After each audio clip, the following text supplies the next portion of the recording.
भाभी जरा मेरा टिफिन दे दो, कॉलेज के लिए लेट हो रही हूँ। ये ले बेटी तेरा टिफिन। तभी रमन भी वहां आ जाता है। माँ, तुम अकेले ही सारा काम क्यों कर रही हो? प्रतिज्ञा कहाँ है? तुम्हें उसकी फिटनेस का तो पता है ना, बैकयार्ड में एक्सरसाइज कर रही है। फिटनेस और एक्सरसाइज वगैरह ठीक है, लेकिन उसे घर के काम में तुम्हारी मदद भी तो करनी चाहिए। अरे ठीक है, सीख जाएगी। जब तक मैं हूं तुम्हें किस बात की फिक्र? हाँ। इसके बाद रमन और उसकी बहन दोनों घर से निकल जाते हैं और सास घर के कामों में व्यस्त हो जाती है। वहीं दूसरी तरफ प्रतिज्ञा अपनी एक्सरसाइज पूरी करके थकी हुई गार्डन में ही बैठ जाती है। आज तो पूरे 2.5 घंटे एक्सरसाइज कर ली। Now I am tired. थोड़ी देर आराम करके फिर शाम को योगा करूंगी। प्रतिज्ञा अपने कमरे में जाकर सो जाती है। सुबह से शाम हो जाती है। रमन और रेखा भी घर वापस आ जाते हैं, पर प्रतिज्ञा अभी तक कमरे से बाहर नहीं निकलती, जिस पर एक बार फिर अपनी माँ को अकेले काम करते हुए देखकर रमन उनसे कहता है, माँ, तुम हर समय अकेले काम में लगी रहती हो, आखिर प्रतिज्ञा पूरा दिन करती क्या है? बेटा, वो थक कर आराम कर रही है, आ जाएगी। तुम हाथ मुंह धोकर डिनर करने आ जाओ। रमन बिना कुछ बोले वहां से चला जाता है। थोड़ी देर बाद वो सब डिनर करने बैठते हैं, तभी प्रतिज्ञा भी वहां आ जाती है और डिनर में बने खाने को देखकर बोलती है, मम्मी ये क्या, सब कुछ तला भुना बनाया है। यू नो, ऐसा खाना आप सब और मेरी हेल्थ के लिए कितना खराब है। प्रतिज्ञा, तुम खुद कभी माँ की मदद करती नहीं और ऊपर से खाने में नुक्स निकाल रही हो। अरे बहू, हम सबकी हेल्थ के बारे में ही तो सोच रही है। बहू, मुझे ना वो डाइट वाला और बिना घी तेल का खाना बनाना आता नहीं। कुछ नहीं होता मम्मी, वो भाभी बना लेगी। आखिर इतनी फिटनेस फ्रीक है, डाइट फूड बनाना भी जरूर आता होगा। वो सब डिनर करके सोने चले जाते हैं। अगली सुबह फिर हमेशा की तरह प्रतिज्ञा अपनी एक्सरसाइज और योगा करने लगती है और उसकी सास घर का सारा काम, जिसे करते हुए अचानक उनकी तबीयत खराब हो जाती है और सीने में दर्द शुरू हो जाता है। मर गई बहू। रमन, अरे कोई तो सुनो। और इसी बीच वे बेहोश हो जाती हैं। सास की आवाज सुनकर प्रतिज्ञा और उसका पति भागते हुए रसोई में आते हैं, जिसके बाद उन्हें लेकर अस्पताल जाते हैं। डॉक्टर प्रतिभा की सास का चेकअप करके कहते हैं, अरे इनका कोलेस्ट्रॉल लेवल तो बहुत हाई है और दिल भी कमजोर होता जा रहा है।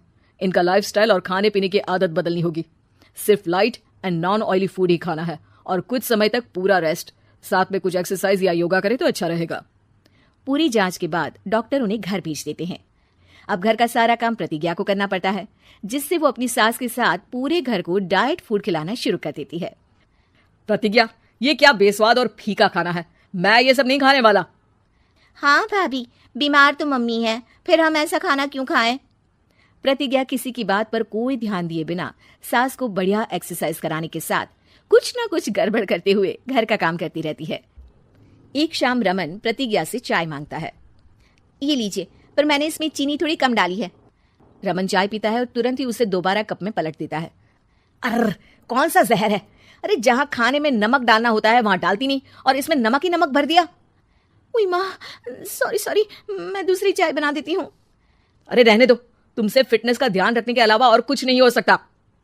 इसके बाद प्रतिज्ञा कपड़े धोने जाती है, जिसमें वो रंगीन और सफेद सब कपड़े एक जगह मिक्स कर देती है, जिससे एक कपड़े का रंग दूसरे पर चढ़ जाता है और उसी वजह से रेखा की नई ड्रेस खराब हो जाती है। भाभी, ये आपने क्या किया? मेरी नई ड्रेस थी, सारी खराब कर दी। सॉरी रेखा, मुझे पता नहीं था और मैंने सारे कपड़े एक साथ ही वॉशिंग मशीन में डाल दिए। जहां एक तरफ प्रतिज्ञा घर के हर काम में रोज कोई ना कोई ब्लंडर करती, वहीं सास को एक्सरसाइज कराने और हेल्दी फूड खिलाने में कोई कमी नहीं छोड़ती, जिस वजह से जल्द ही उसकी सास पहले से भी अच्छी हो जाती है। हेल्दी फूड तो ठीक है, पर बहू आज हम खीर बनाएंगे। मम्मी, मुझसे खाना तो ठीक तरह बनता नहीं, खीर कैसे बनाऊंगी? और अगर अच्छी नहीं बनी तो रमन गुस्सा हो जाएंगे। अरे कोई गुस्सा नहीं होगा और देखना, खीर भी बहुत स्वादिष्ट बनेगी।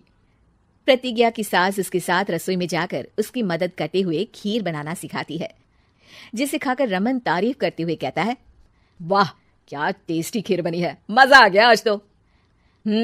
आज ये खीर प्रतिज्ञा ने बनाई है। क्या बात, आखिर तुम खाना बनाना सीख ही गई? पूरा तो नहीं सीखा, पर सीख रही हूँ। और इसमें मैं अपनी बहू की बिल्कुल वैसे ही मदद करूंगी जैसे इसने एक्सरसाइज करने में मेरी मदद की। अब प्रतिज्ञा घर के काम में सास की मदद करने लगती है। और उसकी सास एक्सरसाइज में प्रतिज्ञा को कंपनी देने लगती है, जिस पर दोनों सास बहू की जोड़ी को देखकर रेखा और रमन भी इंस्पायर हो जाते हैं। आज के बाद हम भी आपके साथ एक्सरसाइज करेंगे। अब पूरा परिवार एक साथ एक्सरसाइज करके